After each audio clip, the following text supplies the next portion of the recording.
सभागृहात बसलेल्या प्रत्येकाने स्वतःला एकच प्रश्न विचारावा. जर उद्या बातम्यांमध्ये झळकणारे नाव आपल्या आईचे, बहिणीचे किंवा मुलीचे असेल तर आपण आजही शांत बसू का? उद्या वर्तमानपत्रातील एक बातमी कमी व्हावी यासाठी आपल्या विचारात बदल होणं गरजेचं आहे. अध्यक्ष महोदय, माननीय गुरुजन वर्ग, आदरणीय परीक्षक व माझ्या प्रिय मित्रमैत्रिणींनो, मी स्वरा प्रीती सतीश बिरारी इयत्ता 8वीचे विद्यार्थिनी आहे. आज मी आपल्यासमोर स्त्रियांवरील अत्याचार या विषयावर माझे मत मांडणार आहे. आज मी आकडे मांडण्यासाठी उभी नाही, तर आज मी आपल्या समाजाचा आरसा समोर ठेवण्यासाठी उभी आहे. आपण विज्ञानात झेप घेत आहोत, कृत्रिम बुद्धिमत्तेची स्वप्ने पाहत आहोत, तरीही अजून अनेक स्त्रिया सुरक्षितपणे रस्ता ओलांडण्याचं साधं स्वातंत्र्य शोधत आहेत. ही प्रगती आहे की पराभव? आज मी भाषण करण्यासाठी उभी नाही, तर आज मी त्या हजारांनो बोलणाऱ्या आवाजांचे प्रतिनिधी म्हणून उभी आहे, ज्यांचा आक्रोश रोज वर्तमानपत्राच्या एका कोपऱ्यात छापला जातो आणि दुसऱ्या दिवशी विसरला जातो.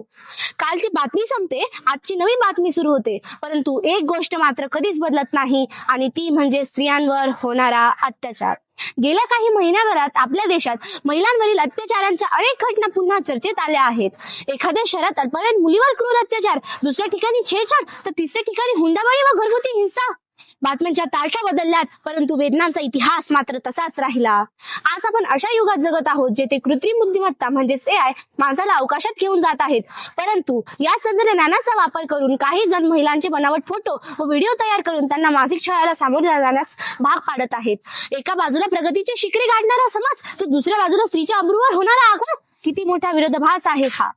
आजकाल अत्याचार केवळ रस्त्यांवर नव्हे, तर ते मोबाईलच्या स्क्रीनवरही होतात. सोशल मीडियावरील ट्रोलिंग, सायबर स्टॉकिंग, बनावट फोटो, व्हिडिओ, अश्लील संदेश व सार्वजनिक ठिकाणी होणारी छेडछाड.